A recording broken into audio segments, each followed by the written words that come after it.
Allah bless you, bro. Jazakallah khair. Let's take now Senju. Assalamu alaikum. Wa alaikum assalam wa rahmatullahi wa barakatuh. So I have a doubt about a hadith. There's a hadith saying Allah descends down to the lowest heaven every night. And if Allah is outside time and space, then how can Allah descend down as the lowest heaven is created in time? Like Allah does not change and is always timeless. So yeah, it brings more questions. Yes. Yeah. Okay, so what do you say the hadith says, that Allah subhanahu wa ta'ala descends to the lowest heaven? Yeah, every night, yeah. Okay, from my understanding, Mohammad Hijab could correct me, is that understanding we don't basically anthropomorphize Allah subhanahu wa ta'ala, laysa kamithlihi shay, there is nothing like Allah subhanahu wa ta'ala. So what we say here is, from my understanding, I could be totally wrong, Hijab could correct me, Okay. is that essentially Allah's mercy is closer. Allah's mercy is closer. We don't anthropomorphize Allah subhanahu wa ta'ala. We don't make him of the universe or of the world. Laysa kamithlihi shay. And the easiest and quickest answer to this question is that Allah's mercy comes closer. Is this hadith like metaphorical or literal? Which one? Well, it depends what you mean by metaphorical and literal in this sense, because the best way to say it, what is the apparent meaning here? What is the apparent meaning concerning this hadith? The apparent meaning is that Allah's mercy is closer. Yeah, but Salafis say it's literal, and Ash'ari say it's metaphorical. Well, this is beyond my pay grade. I'll have to bring Mohammad Hijab into this one, to be honest. Mr. Hijab, Wow. please, can you answer the brother's question? I'm looking for a book, man. I can't find it. I'll tell you which book it is in a second. Yes, so yeah, from the Athari perspective, this is something we say it'd be like kayf, right? So the Hanabila will say, like, be like kayf, in a way that we don't know how, and so on. So no one knows how this actually actualizes, but definitely this was the opinion of the early people. The early people definitely took this opinion. Like Al-Bukhari, if you read Khalq Af'al al-Ibad, definitely he takes that opinion. He takes the opinion that Allah is above the throne and that he does nuzul. Nuzul and istiwa are very much established in the early creeds. So can you say that it's Allah's mercy coming close? Ibn Hajar al-Asqalani and some of the Ash'ara would take the view that is angels coming down, or they would do ta'wil of some sorts. So this is the Ash'ari school of thought. The majority of them, and those who do ta'wil, like Ibn Hajar, and we've mentioned him already, he would say something like that. It's the angels coming down. But this, if you look at the opinions of Al-Bukhari and others in the early time, they would say something which we don't know how, but we affirm it. We don't know how it happens. Just like many things of Allah's essence. We don't know how. This is the opinion of the early people, Sufyan al-Thawri and this kind. And he mentions with Asanid all of his contemporaries and people who believe in that stuff. So I was wrong. That would be more in line with Ash'ari, I think. Opinion. So Allah does not descend down literally, right? No, that would be when you say literally, we have to be careful, right? Because what do we mean by it? But listen, the early people would say it's a problem. The early people would say we don't know how. We don't know how. The howness is unknown. Okay, so for example, when someone came to this, I think you should memorize this blueprint actually. Yeah, someone came to Imam Malik and he asked him, "Where is that? كيف استوى الله على العرش? How did Allah do استواء على العرش?" He said, "الاستواء معلوم والكيفية مجهول والسؤال عنه بدعة والإيمان به واجب." That's basically it. It's that we don't know how. There are things about Allah subhanahu. We were talking about qadr last week. There are things where anything to do with the kayfiyah of the howness of Allah subhanahu wa ta'ala, we don't know. It's as simple as that. We don't know what that is. Someone could argue, well, if you take this view, the apparent view, then would that suggest that at every part of the globe, because the earth is a globe, that Allah is descending somewhere, or it's like that? We say maybe, Allahu Alam. Yeah, possibly. Why would that be excluded from the meaning? It's a contradiction. I mean, no, it's not Allah is timeless. Allah's timeless. No, it's not contradiction. Brother, it's only a contradiction, brother, if you presume an anthropomorphic understanding. Yeah, that's right. But with the understanding that it's without modality, you have to appreciate that that also is included laysa kamithlihi shay. But even understanding the whole reality, you have to affirm the transcendence of Allah subhanahu wa ta'ala. It would only be a contradiction if you think just Allah, for him to do that would be like how I do it. But then, like you said, you'd have to assume that Allah is a jism in the beginning. We're not assuming that. Assumption is never there. Allah is not a body. Allah is not a jawhar. Allah is not a arab. Allah is not any of that stuff. Okay, laysa kamithlihi shay'un wa huwa as-sami'ul basir. But if you're asking me, I'd say to you, look, the early people believed that. They did believe that. Just look once again. If you want a good evidence of istiwa and nuzul, those things are definitely affirmed.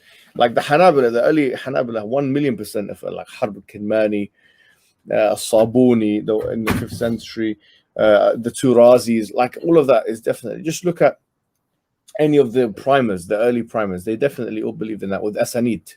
And a good book for this would be Khalq Af'al al-Abad from Bukhari. So how that the modality, we don't know. Kaif, we don't know how. These asanid that go back to Malik ibn Anas, for example, istiwa ma'loom wal kayfiyatu majhul. We don't know how. That's how he understood it. Was su'alu anhu bid'ah, actually. Like, asking about these things, is a bid'ah. And what do you call it? Ibn Abbas, he mentioned, something like, don't think about the that of Allah, but think about the khalq of Allah, kind of, right? And don't think about the essence of God, because this is inaccessible to us. It's inconceivable how this works. We don't know how that works. The essence of Allah, dhatillah, is something we don't know how it works. For us to answer any questions about dhatillah, we'd have to know what it is and like how it functions. We don't know anything, so we can't answer anything about that. Can I contact you and talk about this like more? Yeah, but this is something which has been discussed by the early people. Okay, there's so much discussion. Like, if you want to see a discussion about it, I'm not trying to force you to think one way or the other. For me personally, I am more convinced with just sticking to this is what I say with Aqeedah, right? Just go to the Quran. Okay, you're reading the Quran, right? Yeah. And then I think you're an Arab, so you have some access to the Arabic language. So what you do is you read the Quran, Bismillah ar-Rahman ar-Rahim, Alhamdulillah Rabbil Alameen, whatever, and then you see, oh, this is a verse, I'd like to know what it means, or there's a hadith, I'd like to know what it means. With the Quran, you go, for example, Tafsir al-Tabari, right, or Tafsir ibn Kathir, right? You get the Tafsir, say, okay, what did the people think at the time of the Prophet Muhammad? What did Ibn Abbas think? What did Ibn Mas'ud think? Because the Prophet, Allah subhanahu wa ta'ala says in the Quran, فَإِنْ آمَنُوا بِمِثْلِ مَا آمَنْتُمْ بِهِ فَقَدْ اهْتَدَوْا وَإِنْ تَوَلَّوْا فَإِنَّمَا هُمْ فِي شِقَاقٍ فَسَيَكْفِيكَهُمُ اللَّهُ. If they believe in what you guys believe in, and it's not just the Prophet, مَا أَنْتَ, he says, آمَنْتُمْ بِهِ, what you guys in general, like the Prophet's friends, then they're on the right path. So this is the safest thing.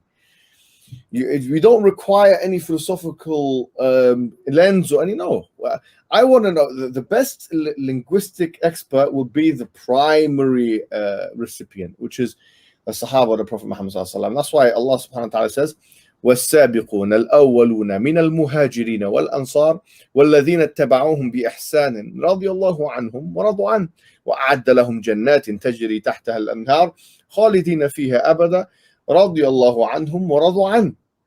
It's talking about the Sabiqun and the Awwalun min al-Muhajirin Ansar. And this is the Sahaba, right? So once again, they have the stamp from Allah subhanahu wa ta'ala, Khairul Qurun Qarni. This stuff is true when it comes to Aqeedah. So for me, my personal opinion on it is I look at, okay, what does Ibn Abbas have to say on this issue? Okay, well, someone will say, it's not always, sometimes they do ta'wil. Sometimes the Sahaba make ta'wil. Okay, no problem. If you want to call it ta'wil for the sake of argument, I go, for example, for Tham Wajh Allah, where, in Surah Al-Baqarah, and you turn to the face of, or the countenance of Allah, whatever. And Ibn Abbas says about that, is talking about the Qibla. Khalas, I'm not going to say that means the face and the countenance, or I'm not going to go further than that. If it's a sanad, sahha sanad, Ibn Abbas said that, I go with that. Where Allah says, for example, kullu shay'in halik illa wajha. It means illa hu. Ibn Abbas said that, Ibn Mas'ud said that, Sahaba said that, At-Tabari said that. That's what I'm going to go with, because that's what, that's, for example, وَالسَّمَاء بَنَيْنَاهَا بِأَيْدٍ وَإِنَّا لَمُوسِعُونَ. The sama, we have created it from aid. It's mushtaqqa min yad, maybe, Allahu a'lam. This discussion among the scholars about if the word is mushtaqqa min yad or not. Probably not anyway, but how is it translated? How should we translate it? Let's look at what Ibn Abbas says. He says power. Okay, in this case, we'll see power. No problem. But in other verses now, istawa al-arsh and this and that, I'm going to also go with the Sahaba. Like, all I'm doing is, my personal take on the Aqeedah mas'ala is I'm just going through. I don't care. To be honest, even Ibn Taymiyyah and even like Ibn Uthaymeen and Ibn Baz and all that, this is out of the equation. All of that to me does not, la yusmin wa la yughni min ju'a. This is not what Allah was referring to, actually. I'm talking about, let's see what the Sahaba actually said. If they did ta'wil, if you want to call it that for the sake of argument, I salimtu jadalan, no problem. I don't give it whatever you want to call it. Is this a syntactical issue anyway? If you want to call it ithbat, if you want to, these are all labels that later people kind of developed and so on. All I care about is how did the companions, like, who would not, like, think about this logically, right? The Prophet said about Ibn Abbas, he says, Allahumma alimhu ta'wil. Allahumma faqihu fi din wa alimhu ta'wil. Allah, may Allah give him knowledge in the religion and let him know how to do ta'wil. Like, the Prophet made dua. He made dua for his for Ibn Abbas. And Ibn Abbas was there, he's narrating hadiths. And he knows the Arabic language. We're not talking about Egyptian Arabic or Lebanese Arabic or Syrian Arabic or more Moroccan.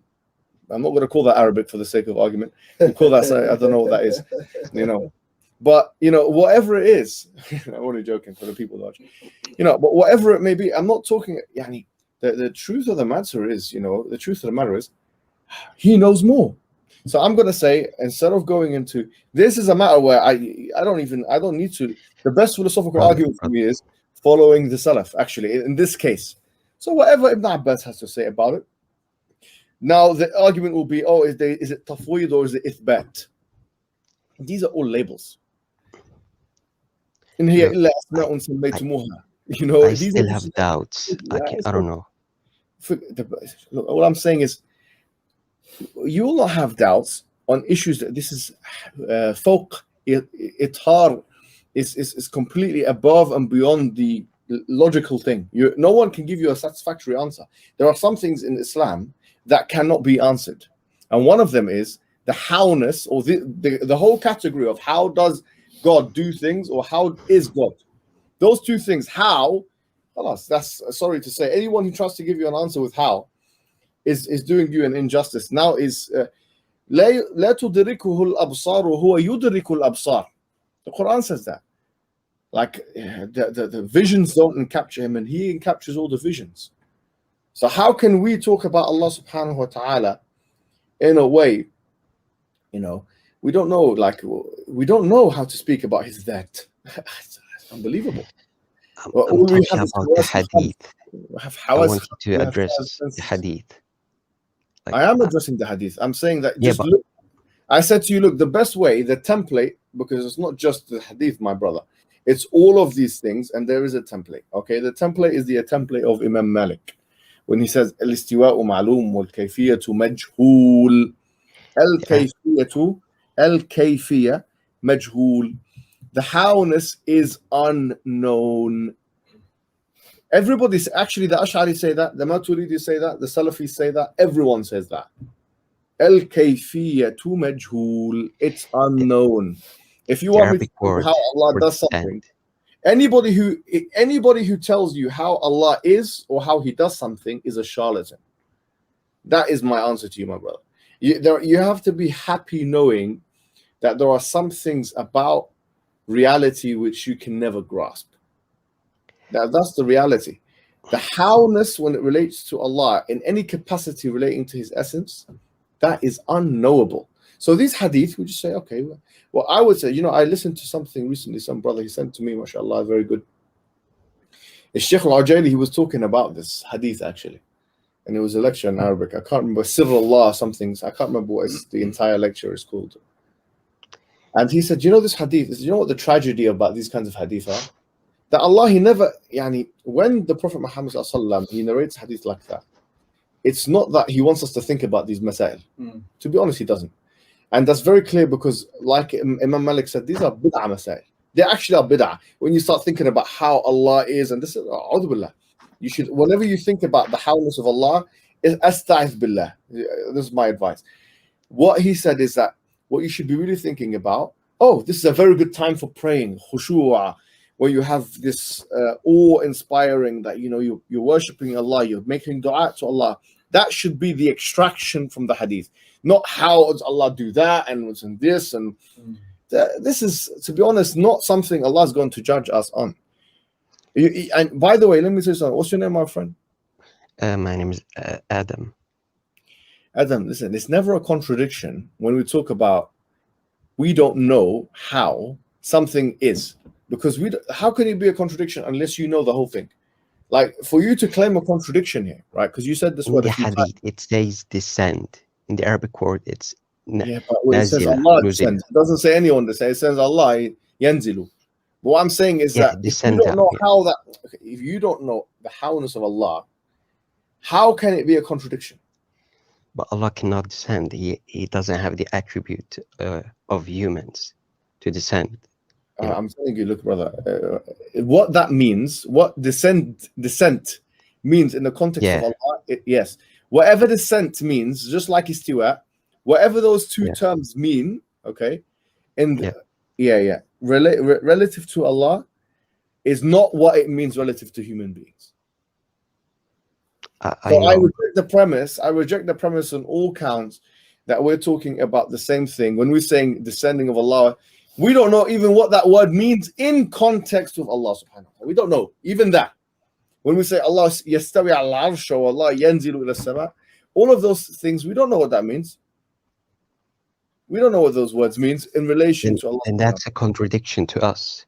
Why? If you don't know what something means, how is it a contradiction? Because in the way we understand descent is not like Allah's. We understand descent. Okay, let me put it this way for you, my friend. Yeah, we understand descent only in relation to, if you want to put it in the language of the mutakallimin, a'rad, jawahir, and ajsam, bodies, accidents, and atoms. Right? We only understand descent and nuzul and istiwa in that context. That is what we know. Yeah, we know descent in a spatial temporal environment. We don't know descent in any other environment. Now, with Allah, that's irrelevant actually, because Allah He's changeless. He's timeless. It's exactly impossible. Because Allah is timeless and Allah is spaceless. He's not mahdud bi zamanin or makan. He's not mahdud. He's not confined in place or time. So for that reason, that particular notion becomes irrelevant. So what notion is relevant? Allahu a'lam. We don't know the notion is irrelevant. We don't know what notion is relevant, because for us to know what notion is relevant, a prerequisite to knowing what notion is relevant, we have to know the that of Allah. And we don't know that. Does that make sense? La hawla wa la quwwata illa billah. I still have doubts, I don't know. Okay, well, you have doubts, but because you're doing the opposite of what the companions told you to do. The Prophet and the companions told us not to think about the that of Allah. You can think about the sifat of Allah, which are the attributes, but the essence, we don't know what that is. We don't know how that operates. We don't know what it is. And because we don't know how that is, we can't do bina on anything. Does that make sense? We know what it doesn't mean, bro. We know what it doesn't mean. Okay, let me put it this way. Let's do it in a Selby way, right? We know what it doesn't mean. We know it doesn't mean it's like anything in the khalq, like anything in the creation. Okay, that's anything you can imagine. Yes, anything that you are thinking about is not what it means. Does that help? Do you understand what I'm saying right now? Yeah, I understand, but okay, anything you can imagine descending or or what's the how do you say istiwa? Or doing istiwa. Either of those, anything you can imagine, that's not what is intended. That is do ilgha of that, cancel that. Whatever you're thinking now, we refute that. No Muslim believes in that. But the words we understand in human language. We understand the words, but we don't understand how they operationalize with Allah subhanahu wa ta'ala, how they relate to Allah. We understand the words. Yes, we do get that. Of course we understand the words. Otherwise it's meaningless. Allah speaking is meaningless language? No. He's speaking a language which you understand, but we don't know how it works with Allah subhanahu wa ta'ala. Do you know what the only thing you can take from this hadith, other than the words that you cannot understand in the howness term, is that you should be getting up in the last third of the night and doing dua. That's the only thing you can actually practically understand fully. Oh, this means that it's a good time to make dua. But that's I will never get answer to it. To this question. I will never get answer. No, you'll never get an answer that you want. It's different to the don't get an answer and don't answer. No, you don't get an answer you don't like. Come on, we're gonna be here with it. So no, give him 3 more minutes with me, please. Yeah. Listen, my brother. What's your name again? Sorry. Adam. Yeah. Listen to me carefully. Yes. Anything that comes to mind when it comes to Allah subhanahu wa ta'ala is mulgha, is completely cancelled. Because Allah subhanahu wa ta'ala says, Laysa kamithlihi shay' wa huwa as-sami'ul basir. By the way, you know what the difference between Laysa mithluhu shay'an and Laysa kamithlihi shay' is? Laysa mithluhu shay'an would mean that is nothing like him, there's nothing equivalent to him. But when Allah subhanahu wa ta'ala, he says, Laysa kamithlihi shay', this means that there's nothing even close to him in stature. Nothing is comparable. So the kaf makes a huge difference. The kaf means there's nothing that can even be compared. لا تدركه الأبصار وهو يدرك الأبصار. That visions don't encapture him, and he encaptures all visions. وَلَمْ يَكُنْ لَهُ كُفُوًا أَحَدٍ. These are qawata' in the religion of Islam. Yeah, these are very clear, muhkam, unambiguous, foundational verses in the religion of Islam. Are you with me? Yeah. Do you understand what these verses mean? That means that anything you think about when Allah, anything you think about with Allah subhanahu wa ta'ala, anything. If you wake up, if you're asleep, if you're drunk, if you're intoxicated, if you take wine, if you take hashish, if you take this, if it's anything, you start thinking something, maybe anything you take, anything you think is not Allah subhanahu wa ta'ala. Does this make sense? I agree, yeah. Obviously you won't take all this wine, hashish. I'm just saying, iftiradiyan.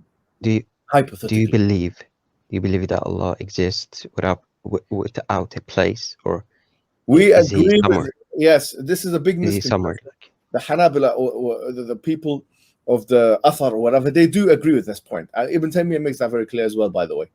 That we don't believe that Allah is confined into space and time. We agree with that. So Allah exists without a place. Yeah, Allah is not confined in laysa lahu makan wa zaman, meaning he's not mahdud. Absolutely, he's not mahdud. Okay, laysa bi makan. So that means he exists without a place. Now we're talking. So he's not in. Allah is not in like prison or something. What kind of God do you think believe? Like Christian? Oh, we don't believe like that. Like a Jew? Like what? Like a Hindu? Like a monkey God? No, we don't believe in this. A pantheism? No, we don't believe. We believe. Let me just be very clear about this. We don't believe that Allah is imaginable in the human mind. Yeah. It's unimaginable. Now, the Ash'aris and the Atharis believe that we will see Allah subhanahu wa ta'ala on the day of judgment. Yeah. Because of the wujuh yawma idhin nadhira. Nadhira ila yawma ila rabbiha nadhira. Yeah. that they will see only the Mu'tazilah said we don't believe in the nazar of Allah subhanahu wa ta'ala on the day of judgment, but we all believe. How will we capture Allah? No, in a way that we don't know even that. So the Aqeedah of Ahl Sunnah wal Jama'ah on this issue is very clear. The early people, they looked at these words and they said, okay, this is what we believe. They said, we don't know what the kayfiyah is, so we're just going to accept the words. We're going to accept it. We're going to realize that we understand what the words mean, but we don't know how to contextualize that with Allah, because then we'll be doing tajseem or something, anthropomorphism or something. We don't believe in anthropomorphism. Any kind of anthropomorphism or tajseem is kufr akbar yukhrij sahibuhu min al-millah. It's the kind of kufr that takes somebody outside of the scope of Islam. It's the worst kind of shirk and kufr that if someone can do that, anthropomorphize Allah subhanahu wa ta'ala and make them into a body or something like, no, a'udhu billah. Whoever says Allah is a body or jism in that way, and a'udhu billah, this is so why are you an Athari then Ash'ari? Why well, are you? I think you have a misconception. Okay, the Ahl al-Athar, the people in the beginning of Islam. Okay, when we're talking about Bukhari, when we're talking about, look, we have to divide ourselves, the different qurun. There are different scholars that elaborated in different ways. Even Ibn Taymiyyah can say something which is wrong, Aqeedah wise. You think everything he said is right, and we don't believe in that. He's not ma'soom. He can make mistakes. Him, Ibn al-Qayyim, this one, that one. I am saying to you, forget about all of these names. Yes, forget about those people. Yeah. We respect and love, obviously. Everyone knows that we love and respect Ibn Taymiyyah and his likes.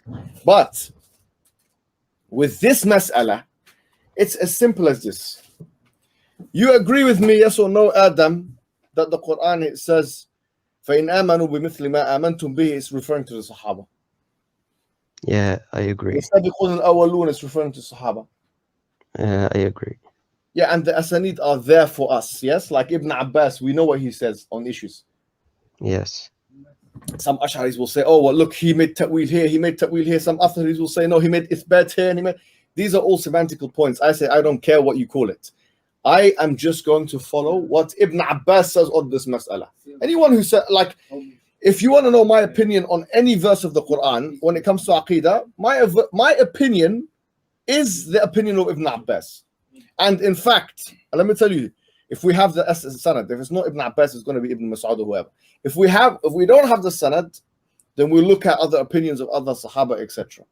Now, if I say something which is out of line with what these Sahabas, great Sahabis say, I will change my opinion based on what they do say, because that is my ethic, that is my epistemology. When it comes to aqaid, the pure aqeedah of the Sahaba, which they understood the sifat of Allah, they understood the lugha Arabiya, they understood all of that. This is what I follow. Like, nobody can tell me, okay, but Fakhruddin al-Razi, he got it right. Fakhruddin al-Razi made big mistakes, and he was even refuted. Do you know, al-Razi was refuted by Ash'aris. So he believed in qadar. You know, he says al-insan majboor ala surati mukhtar. He did believe in jabr. Yeah. I can bring you what Ibn Taymiyyah, he made mistakes as well. And at least at one point in his life, he did believe in Fana nar. He believed in the end of hellfire. And so did Ibn al-Qayyim, he believed in that at one point. You can say, well, he changed his opinion or whatever, but he made mistakes. And these are mistakes of Aqeedah. I can bring you, anybody you bring me from the Khalaf, I can show you that some issues have been held against them from members of their own creedal schools of thought. Yani, like I said, Al-Razi was refuted by Ash'aris, and he is the leading Ash'ari. Ibn Taymiyyah was refuted by Hanbalis, and he's a leading Hanbali. Shows you every kullu bani adam al-khatta' wa khayr al-khatta'in tawbun. And Al-Razi says there's something called hulul hawadith. Says every school of thought has something of hulul hawadith, including Ash'arism, including Mu'tazilism, including Maturidism. There's some issues, Akhi, that, you know, to be honest, the Maturidis and the Atharis are closer to each other than the Ash'aris and the Maturidis. You know this. For example, the Maturidis and the Atharis both believe that our tasarrufat have ta'thir. But the Ash'aris disagree with that. They don't believe our tasarrufat have ta'thir.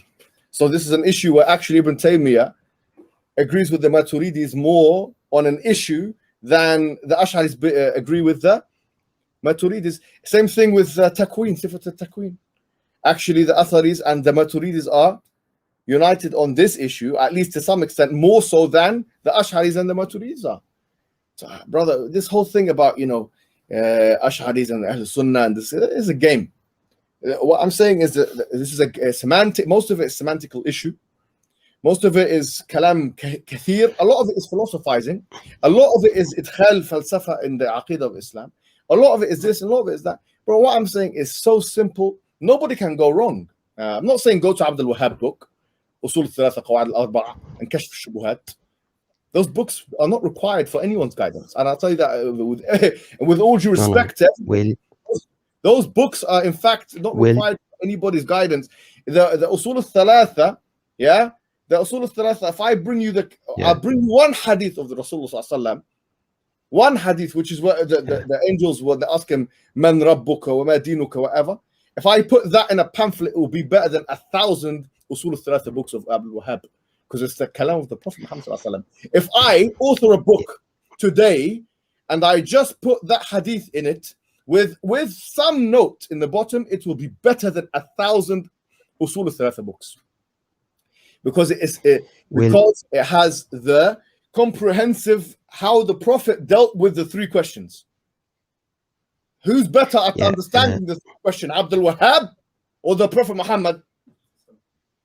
Tell me now. I want any Salafi to come and tell me, no, Abdul Wahhab was better, so I can make takfir of them and tell them to leave the chat. No Wahhabi or this. Wahhab what? Yeah, leave this stuff aside. I am saying the Aqeedah of Islam is made very simple for the people. Allah subhanahu wa ta'ala, He sent prophets and messengers. And the prophets and the messengers, they came with bayinat and mu'jizat. Something which is khariq al-'ada, something which is unbelievable. The Quran, this, that. I swear to God, if the Sahaba, they saw all these books and all this kalam between the people, do you think they will say, like, say, look, sorry to say, yani, this has gone too far? I believe they will say that. You're talking about tajaddud fi dhatillah. Ibn Taymiyyah says stuff like that. Yani, what you think? Ibn Taymiyyah is khali min kull akhta. No. He didn't make a mistake in Aqeedah. Of course, he made a mistake in Aqeedah, at least at one point of his life, because there was a time where he spoke about Fana al-Nar. And no doubt, if you go and get Shifa al-Alil, Ibn al-Qayyim is talking about Fana al-Nar. He spends a whole chapter speaking about it. Don't pretend he doesn't. Salafi pretending, and then the Ash'ari pretending that Fakhruddin is not talking about. Fakhruddin was a Jabri practically. It says al-insan majbur ala surati mukhtar, which means it doesn't have any free will. Sorry to say. What this? What? I can get you anybody. Get me the amaliqa of whatever madhab you love, and that everybody make mistake in Aqeedah. In Aqeedah, bro, you can get some. Sorry, the Hanbalis made mistake. Even at the time of the Salaf. I want to say some attributed haraka to Allah subhanahu wa ta'ala. Movement. Where is that in the Quran? The Sunnah? Will you be held accountable if you are? Will you be held accountable if you are an Ash'ari? Don't, bro. With due respect, don't confine yourself to Ash'ari, Maturidi, Athari. I'm saying, okay, forget these names. Forget all of that. With respect, forget it. I forget it. All I'm saying is the Quran says, وَمَنْ أَحْسَنُ قَوْلًا مِمَّنْ دَعَى إِلَى اللَّهِ وَعَمِلَ صَالِحًا وَقَالَ إِذًا لِلْمُسْلِمِينَ. There's nowhere in the Quran that says you have to call yourself Salafi. There's nowhere in the Quran which says you have to call yourself Ash'ari, and there's nowhere in the Quran where it says you have to call yourself Maturidi. Yani, did the Ummah require? Think logically, my friend. Did the Ummah require? I just want a simple answer, yes or no. Like, is it? I'm speaking, brother. Please just learn to. Okay. Listen, I'm sorry. And then we can talk about your questions. Let me speak. Okay. Did the Ummah require Abu Mansur al-Maturidi in order for the people to be guided? Or Abu al-Hasan al-Ash'ari? Or Ibn Taymiyyah? Yani, if these people didn't exist, the Ummah would be misguided. Yani, sorry to even say, did the Ummah require Ahmad? No, the deen of Islam is ma'soom. Doesn't require any of those. The deen of Islam would have been protected Allah, He just chose some people to protect the deen, and that is from His own istifa. يَصْطَفِي مِنْ عِبَادِهِ مَا يَشَاءُ, you know. But don't يعني confine yourself أشعري مش عارف إيه ما تريدي مش عارف إيه. Yeah, brother, there are some things in Ash'ari Aqeedah, I'm sorry, no one can defend. نفي الأسباب مش عارف إيه كسب, no one understands it. And so, some things as well I can bring you from the Atharis, like I said, that no one said it except for them. Some Atharis, not all of them, Harakatu Allah, some of them went in the direction of Tajseem. Yes, they did. I can bring you if you like. Some of them went in the direction of anthropomorphism. I'm saying, put all of this. No one has the time, brother. You don't have the time, Adam. You don't have the time, and I don't have the time to look at all of that. All I'm saying is simple thing, yeah? Dhatillah of the essence of Allah subhanahu wa ta'ala, this is untouchable. Nobody know what that is. I don't know how to understand that. And no matter how many diplomas or certificate or books or this, how many people you bring, I will never give you an answer to this. And whoever gives you an answer to that is a charlatan, because this is something that Quran لا تدركه الأبصار وهو يدرك الأبصار. And all I'm saying is, when it comes to the sifat of Allah subhanahu wa ta'ala, let's agree to put all of those names aside. Abu al-Hasan, who min Ahl Sunnah wal Jama'ah, he is Imam, he is a great man. No one can say anything about Abu al-Hasan Ash'ari. Oh, Ibn Taymiyyah, مش عارف مين. No one can say anything about these great, huge scholars that Allah chose. However, what I will say is, you don't need them, with all due respect. A simple thing, يعني, I read the Quran, I read the Quran like that, and then I see an ayah. As soon as I see the ayah, it's what I do. What do I do? I don't know. What is it? هو الذي خلق لكم ما في الأرض جميعا ثم استوى إلى السماء فسواهن سبع سماوات. What does he mean? ثم استوى. I want to check. So I go, Bismillah, Tafsir Ibn Kathir.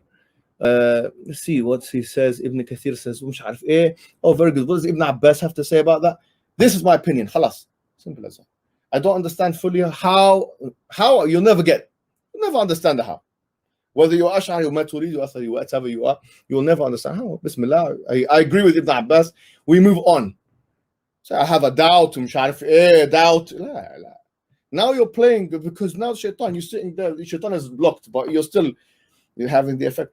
You say, look, I don't know how that works. Now I can get you something, quantum mechanics, quantum physics, double split experiment. Till now, I don't know what the observer effect is. I don't know how that works. Do you know how that works, Adam? Do you know how that works? When it's observed, it acts like a particle, and when it's not observed, it acts like a wave. Do you know how that works? Huh? Because if you do, I'd like you to write something and make a peer-reviewed journal, or we can make big money together, me and you. You can send me some email. We need it for the Sapience, brother. We got £2,000 donation. We got some ridiculous people not donating, brother. And I'm sure you haven't even donated. Have you donated? That's what I thought, Adam. I'm only joking, brother. The people not donating. What I'm saying to you, brother, is this. Are you still there, Adam? Adam. Adam. Adam.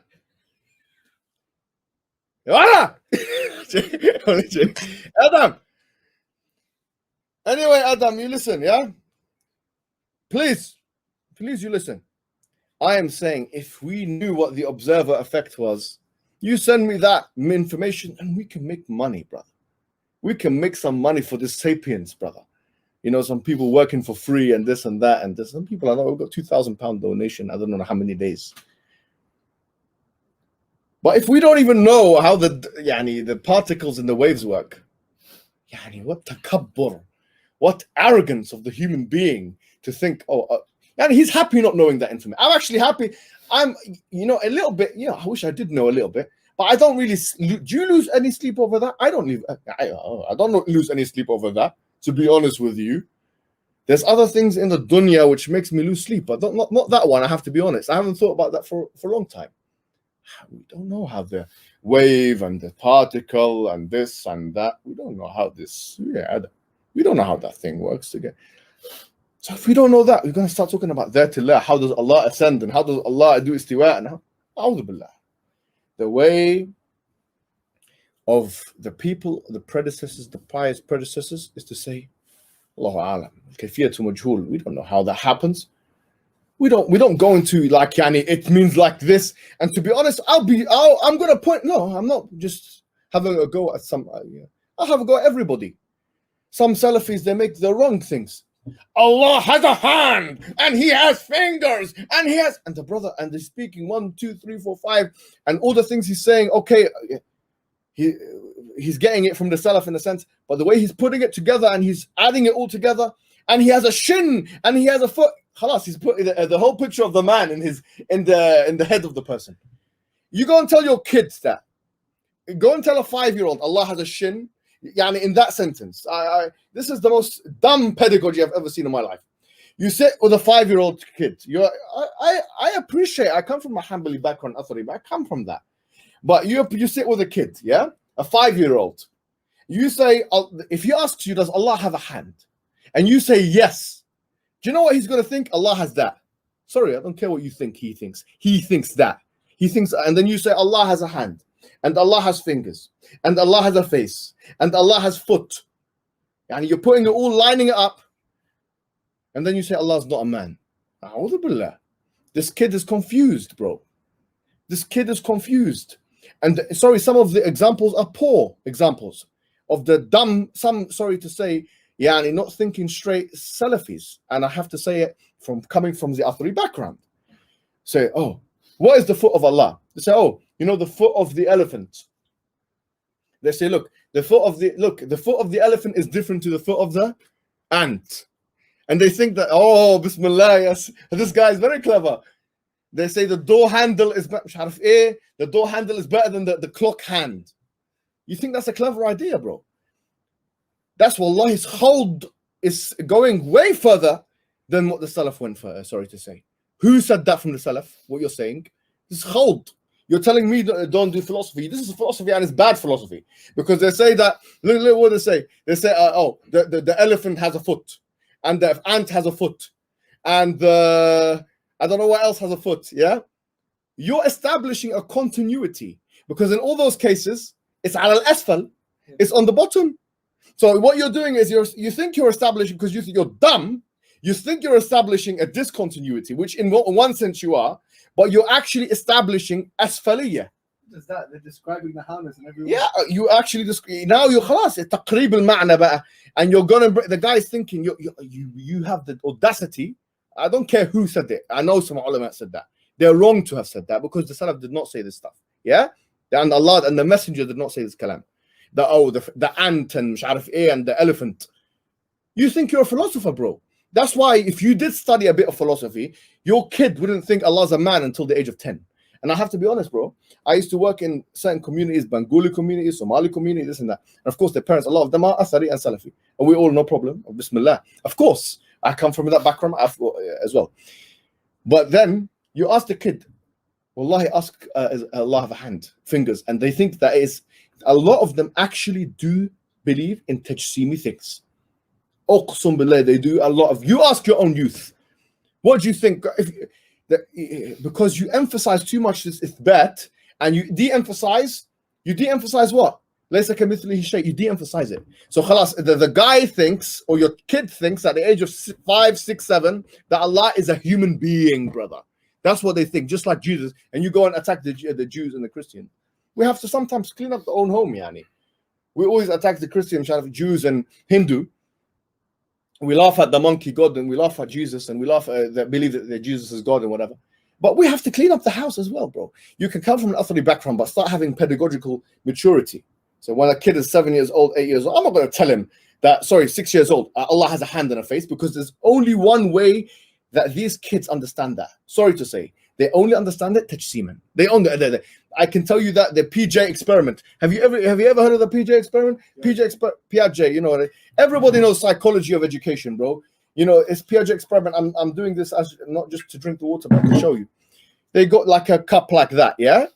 This is for the message, because you think you're clever. Oh, I should teach them the sunnah, and your kid comes out thinking Allah's got a hand and a face and is a human. Yeah, don't tell me about sunnah. If you teach a kid that way, they will come out believing Allah's a man. I'm not saying that Allah, I'm doing nephew of the faith. Oh, look, he's doing nephew of the faith and he's doing nephew of the wedge. I'm not doing nephew of that. In fact, I know that Aqeedah, and I believe in the Aqeedah of the way of the Salaf, exactly that way. But I'm doing nephew of the way you teach it in your masajid, because you're teaching it in a way which undoubtedly is going to cause tajseem. Because you know why? Look at the Piaget experiment. You get like a cup like that, yeah? You bring a 5-year-old or 6-year-old kid. I think Piaget did it with 5 and 6-year-olds. And you tell them, look, how this is cup, how much water is in it? They say, this is a little bit of water. Then he gets you a cup which is like longer, yeah, basically a longer cup, and he puts the thing in there. And then the longer cup has got the same amount of water, and you ask the kid, he thinks the longer cup, the kid thinks the longer cup has got more water because it's taller. And they associate height with kathra, with more things. So when you tell your kid, you think your 5-year-old, my question is, do you think your 5-year-old knows how to do second order logic to the extent where they can now do ithbat and nafi and ithbat at the same time? No, they cannot. I don't care if your kid is very clever. He cannot do that. You should not teach them that this is second order stuff. You can teach them that later if you believe in, no problem.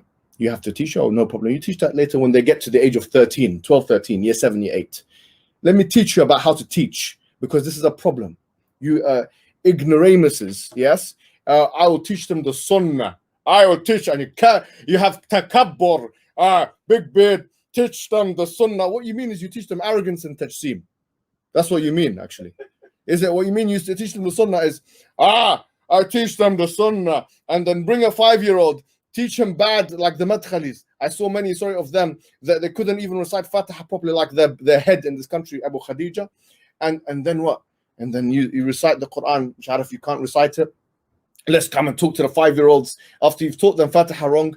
You're building a markaz, and you teach them Fatiha wrong, and then you tell them Allah has a face and Allah has eyes, and you imagery that, and the 5-year-old only understands it that way. So you've taught them Hinduism, brother. You have taught them Hinduism. You have not taught them Islam. You fool, yeah? You agree with that, Adam? I'm not Adam, yeah, but it's funny what you're saying. No, it's true, bro. I'm saying that it is funny, bro. You have to ask the 5-year-old, bro. You have to ask the 5-year-old. You have to test them with Rabi'a, bro. Come on, man.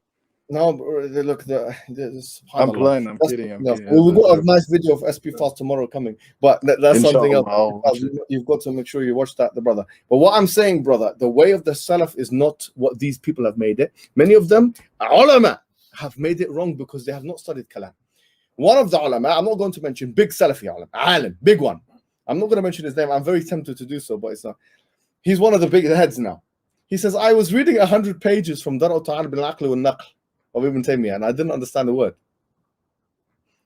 This is the karitha. This is the musibah you have, my friend, that you read 100 pages and you don't understand a word because you say philosophy is haram and kalam is haram. But then when it comes to you're reading the books of Ibn Taymiyyah, who's going to take you out the mazaq that you're in, you can't even understand the man. You might as well be in Hebrew, brother. You might as well be in Sanskrit or something like that. You might as well be reading the New Testament in Greek, and you get the other guy that was speaking to Hamza's sources to tell us about the Greek word the only word he knew in the Greek language. And he thought he was some kind of an expert. And this is the situation we're dealing with, my brother. We're dealing with this level of ignorance. I'll teach them the Aqeedah, and then bring them in, tell them all the ajsam, and then you know what? Right before they leave, they say, "Laysa kamithlihi shay," and they don't even go through in detail. And the kid does already believe Allah's a man, and he only comes out of that belief when he's 12. Comes out of the kufri belief that because you don't have an andragological or a pedagogical system in place, because you are juhal, and you need the tutelage and the education, and you need the help. Okay, and this is what we provide here at Sapience. We give you the traditions. We're not here to sectarianism. Wallah, we're not for that. And wallahi lazim, anyone who tells you sectarianism is good is somebody who is either getting money from it or power from it themselves, or they are shaitan. Yeah, they have satanic. The Quran is crystal clear about unity of the Muslims. Crystal clear about that. Okay, does that mean uniformity of the Muslims? No, we don't believe in uniformity of the Muslims. We don't believe in that. The Ash'ari will believe his things. When he asks what is kalam according to the Ash'ari view, he's going to have some, sorry to say, yani, he's not going to give a definition. He's going to give a negation. Kalam is not harf and is not sawt. And to me, that's not the correct answer. For me, alhamdulillah, I believe that is kalam of Allah is harf and sawt. Simple as that. Is letters and words. Sounds and letters. Sorry. Sounds and letters, and the how, we don't know how. The Ash'ari will say something else, but we can coexist. We can coexist. I disagree with him. I actually will debate with him. I don't agree with what he has to say, but we can coexist. And this is what we need to be walking in the direction. Why? Because when it comes to da'wah to non-Muslims, the masalih al-kubra, وَتَعَاوَنُوا عَلَى الْبِرِّ وَالتَّقْوَى وَلَا تَعَاوَنُوا عَلى الْإِثْمِ وَالْعُدْوَانِ. The Quran says that. Now this is am. This is kalam am. It's generic. It's generic kalam. It says come together in al-birri wa-taqwa. Come together. How can you take the we believe the Ahl Bid'ah? Khalas, believe the Ahl Bid'ah, no problem. But how can you take them out of that verse? You have to have mukhassis, you have to have a specifier, you have to have something which takes them out of that. What are you going to use to take the mukhassis? Where in the Quran? They'll say, some of them will say something silly like, the Quran says, the ayah in Nisa where it says, يكفر بها ويستهزأ بها فلا تقعدوا معهم حتى يخوضوا في حديث غيره. What? If you see the words of Allah being mocked, etc., then don't sit with them until they speak about something else. And they'll say this is talking about Ahl Bid'ah. And they say, okay, where'd you get that from? Say Qurtubi. So wait a minute, Qurtubi does ta'wil and all this kind of things. He's Ash'ari. And okay, look at Tabari. And Tabari has 2 or 3 opinions, and one of them is Ahl Ahwa, مش عارف إيه, and okay, you're forcing that. You're making that muhkam. You've got 3 different opinions, and you're making that muhkam. Yani it has to be Ahl Bid'ah like the way you like it. And that does takhsis of ta'awun al-birri wa taqwa. How does that even have any relation with ta'awun al-birri wa taqwa? You have no argument for your sectarianism, my friend. And if the Prophet, I believe, wal uqsum billah, if Umar ibn Khattab was here, he said, come here, smack. You fattan. Say, come here, smack. Hold him by the long beard that he's got. Smack in his face with the stick. Smack. Maybe not in his face, haram, but on his body. These people, they need to be smacked because they're causing tafarruq and they're causing sectarianism. They are causing sectarianism and they're causing problems in the ummah. And I know people, and I'm sure you do as well, yeah, in their own house, you have these problems going on. You have the mother, he doesn't do Surah Al-Rahman with his mom because he says she's Ahl Bid'ah, I don't tabdi' of her. And then the father make takfir of him, I don't know what this one, and you're a different sect, and you're Hanafi, and I'm a Salafi, I'm going to pray like that. No, you're going to pray, raise your hand, shut your mouth. You follow what your mom and dad says. Yeah? Oh, but I have to raise my hand, I have to follow the sunnah. رفع اليدين ومش عارف ايه وسنة ايه. Sunnah ايه. It's a wajib to follow your parents. وَقَضَى رَبُّكَ أَلَّا تَعْبُدُوا إِلَّا إِيَّاهُ وَبِالْوَالِدَيْنِ إِحْسَانًا, which is a wajib. وَلَا تَقُلْ لَهُمَا أُفٍّ وَلَا تَنْهَرْهُمَا وَاخْفِضْ لَهُمَا جَنَاحَ الظُّلِّ مِنَ الرَّحْمَةِ. All of these are about the ayahs of the parents, and they forget about that one. No, I'm going to do that. Amdan, the guy's a Hanafi in the house. Father's a Hanafi. And the son, he's now understood the way of the Salaf. So he must put the hand really high. Yani even he doesn't do like modest. He puts it high, so high. So his father, his old 65-year-old or 75-year-old father, he looks up and he has upset. My son has strayed from the way of Abu Hanifa. Make him upset. And he causes fitna in the household, and this person and that person, everyone's causing fitna. And he says, this is the way of the Salaf, and you don't know the Salaf, and you're attacking them. And he doesn't even know that in all the madhahib, Raf' al-Yadayn is not even a wajib. It's not a wajib according to any fiqh that you like. It's a sunnah maximum, my friend. And actually the wajib was to follow your parents and to be good to them and to be nice to them, show them ihsan. But you just want an opinion, you just want an excuse to be arrogant. So you're using Salafiyya as a pretext to be arrogant to your parents, to bully your parents, to bully your mum, to bully your dad, who's 75-year-old and be Hanafi. You're bullying him. You're abusing him. May Allah abuse you because you're abusing your parents. You're an animal. You are an animal. Yeah, you think this is Salafism? Yeah, really. Yeah, Umar ibn Khattab used to yeah, go against your dad, like go against him more. You think Abu Bakr Siddiq? Yeah, go against. You're crazy. Wallahi, you are people of cult. You are a cult. Yeah, you're sectarian. Not just Madkhali, some like them. They basically act like that.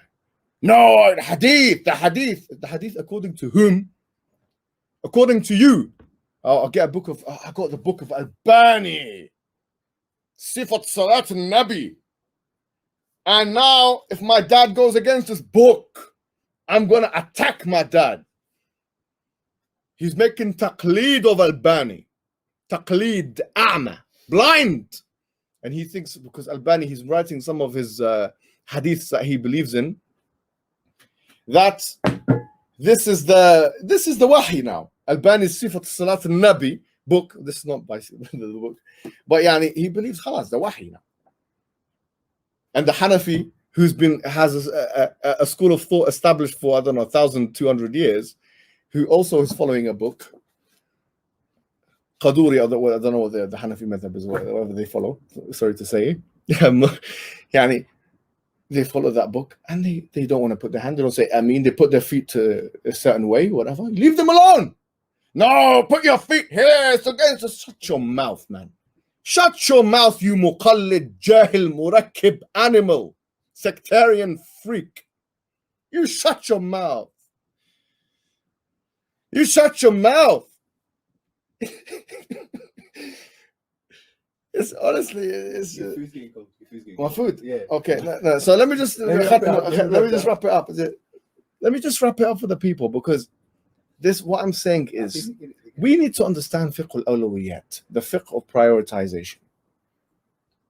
The sectarian freaks of the ummah that are using the deen as a way to try and boost their own ego and to attack their families and mother and fathers and all of those people need to be sidelined, and they need to start being attacked. Not physically, of course, but they do need to be confronted.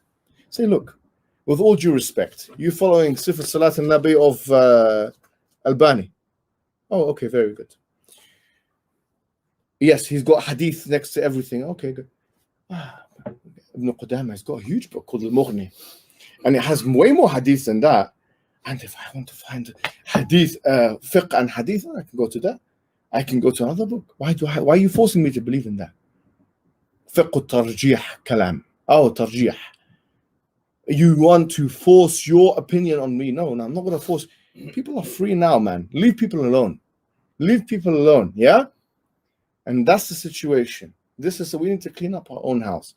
Yeah, the way you're teaching your kids, the way we're dealing with situations is wrong.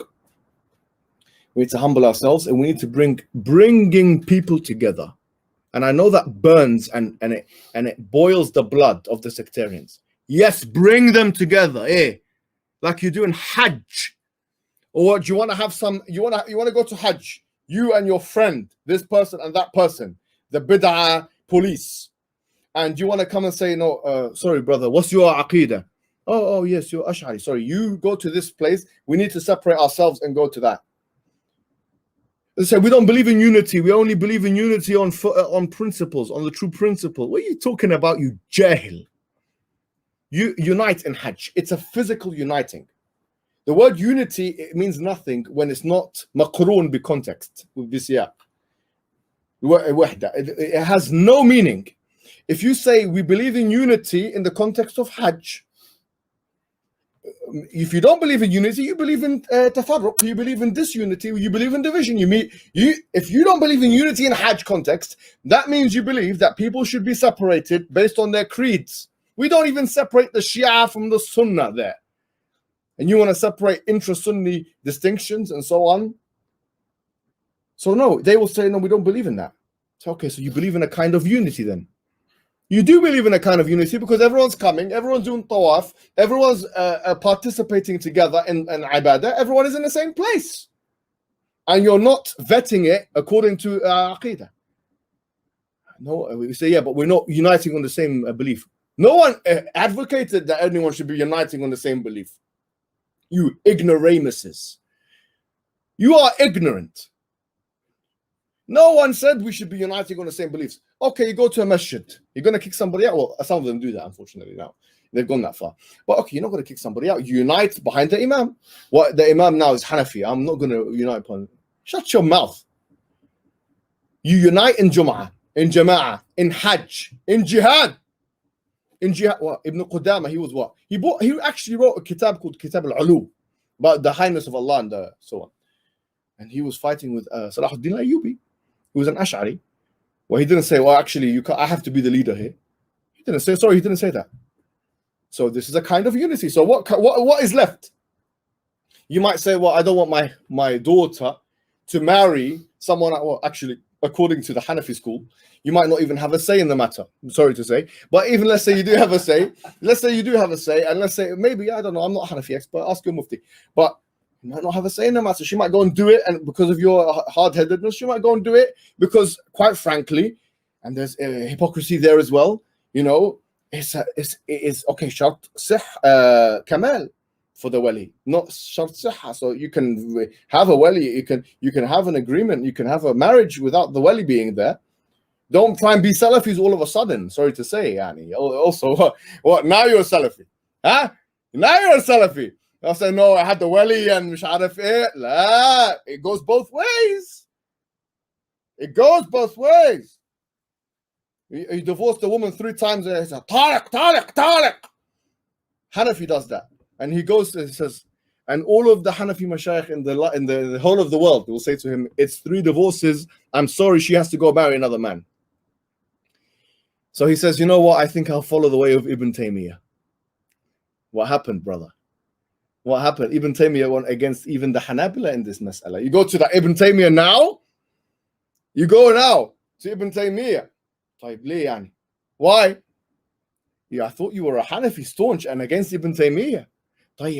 Oh, you realize now, oh, maybe he was a alim. He becomes mujtahid all of a sudden. Ibn Taymiyyah now, he was from zero, now become hero. He's a mujtahid, let's follow his opinion. Okay, if he's a mujtahid, then you should have given them respect before. This is hypocrisy on all sides because sectarianism is too pervasive. Okay, give everyone their haqq. You are diminishing from the rights of people when you don't consider people like Abu Hanifa and Ibn Taymiyyah. They are giants of Islam. They are giants. Huge. Mujtahid. You should celebrate these people and respect them just because they had a few differences. Don't try and do isqat of them and cancel them. How dare you? How dare you do that? How dare you do that? So, no, this whole sectarianism thing, I'm sorry to say, has gone on for too long. Fair enough. Those Shia, they need separate institutions. And there are, sorry to say, within Sunni, so-called Sunni Islam loosely use the term, like the generic term. There's sometimes the differences are too much, so we need space in certain contexts. I'm not going to tell you we don't. I'm not going to tell you let's put the Brelvites and the Madkhalites together because someone's going to die in that scenario. Someone's going to get killed. Someone's going to get killed, brother. Okay, I'm not going to tell you to that. And maybe we should. No, only kidding. The Brel, I'm not saying let's put everybody. No. I'm saying let's have maturity when we speak of the issue of unity of the Muslims and realize that there are contexts. Everybody agrees there has to be unity. Let's not try and pretend that's not there. You live your life. Okay, you don't want your certain family members to be married to somebody from maybe a faraway madhab. That makes sense. Whether it's fiqhi, madhab, or aqeedah, I get it. I understand this. But don't drag that out and make it into something else. Because what we're trying to achieve, wallahi, and I'll finish with this because I need to eat something, yeah? Because I need to eat something before I fast tomorrow because I'm a big man and I need big calories. You understand that? And I think everybody understands this. I think everybody, especially Adam, who ran away when he was trying to argue with me in a very mature manner. 4,000 calories a day. Simply, you know, this fasting is very difficult for me, you see. But what I'm going to say is this. This is what the aim and objective is. Yes, we have our own, as Sapiens, we have our objectives of the doubts. We try and get rid of the doubts of the people. We try and explain Islam, and yeah. But there's another thing which I want to say to the people. Listen very carefully. Everybody that's listening to this live stream, 840 people. Yes, because you know when I put this kind of show on, they like it. Yeah, 847, 849. Let's bring it to 900. Come on, get your friends involved. Let me, because this call your friends. 851. What? It's gone down to 846. This is ridiculous. Let me say what I need to say. By the way, salam alaikum. Wait, hold on, brother. Come on. This is not the right time. My fault. I just wanted to say salam to you. Are you going? No. Oh, okay, Aksan. Listen, one of the objectives that we have as the Muslim Ummah is to identify the fringe elements, the sectarians, the ones who have a personal and group agenda, and then to alienate them. So that if somebody says, if you meet a Sufist who says, oh, I'm not going to pray behind the Salafist because he's a kafir. I've met these people. You say, actually, you are an extremist and your belief is unsustainable. It's unsustainable, and probably you're the one who's falling into shirk, actually. Allah Alam, probably he's the one who's he believes the Prophet is everywhere or something, or I don't know, but the Prophet has all the knowledge or something, which is a shirki and kufri belief. How can the Prophet have all the knowledge when Allah says in the Quran, قُلْ مَا كُنْتُ بِدْعًا مِنَ الرُّسُلِ وَمَا كُنْتُ أَدْرِي مَا يُفْعَلُ بِي وَلَا بِكُمْ. I don't know. I wasn't an innovation from the prophets, and I don't know. Oh, he doesn't know. The Prophet doesn't know what's going to happen to him or to the other people.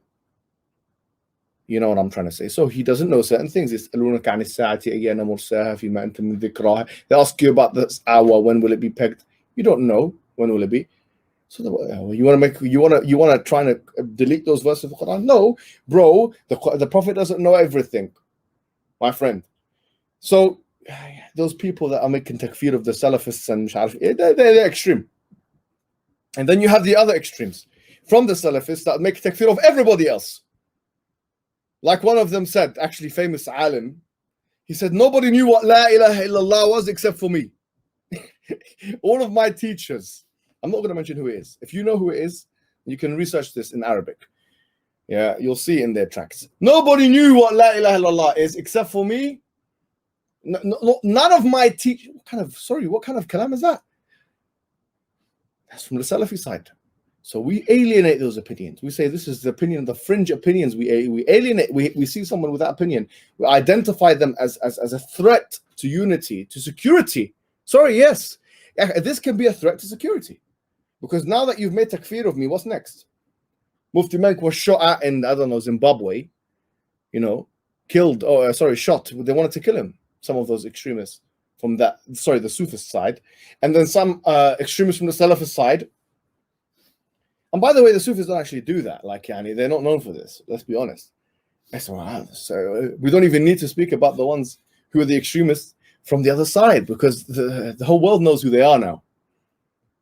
Abu Bakr al-Baghdadi and Misharif Min were shooting and killing, and no one's a Muslim to them.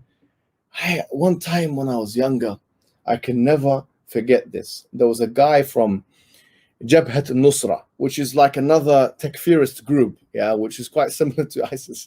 And the guy's name was Jolani, and he was making an interview.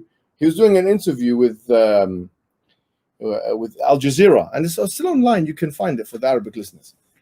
And they were asking him, "Why are you like divided with ISIS? This is that like at the heart of the whole Syria war." And he said, they're making takfir of us and they're taking our women as slaves. I was thinking, whoa, man. You guys believe in 99.9% of the same stuff. That somehow you found 0.001% to not only make takfir, to hate the other person, to kill them, and to enslave their wife. Now, wallahi, I don't know how on earth you managed that hermeneutically. How on earth did you do that? That's going to need some backflips, acrobatics, some hermeneutic acrobatics and backflips and this. How do you do that? And these extremists, wallahi, we can do all that. Let me tell you something. We can do work for 10 years at Sapience, and 10 years at Ayura, and 10 years in this place, one path, these people, good people, everyone's good. Not everyone, but all of these good people. And they do great work. And then we find some, sorry to say, some prick. This is the word I'm gonna use. Some prat, some prick, some prat Muslim, some prick. And this prick, he wants to destroy everybody's work. Everybody's work. Blow himself up. Go and do tabdiya, go and do takfir, go and worship somebody, a human being. Go and you're destroying our religion, brother. We need to work on this ourselves. We need to, this is very important. It's as important as us doing dawah to non-Muslims and the Islamophobes. This is, if not more important. We have to deal with that. So an issue is to identify when you hear and see certain things, takfir, tabdiya, you're one of those, khalas. We warn the people against you because you're the kind of guy that will probably kill somebody. You're the kind of guy that's gonna harm somebody. You're the sectarian guy. You're making money at your sect or your little barnamij that you've got, you charlatan, or your little cult that you have. And once we've identified who you are, the Muslims are going to stay united in the middle, the broad stroke Muslims, the normal Muslims. And we have identified who you are now. We're going to deal with you just like we deal with the enemies of Islam.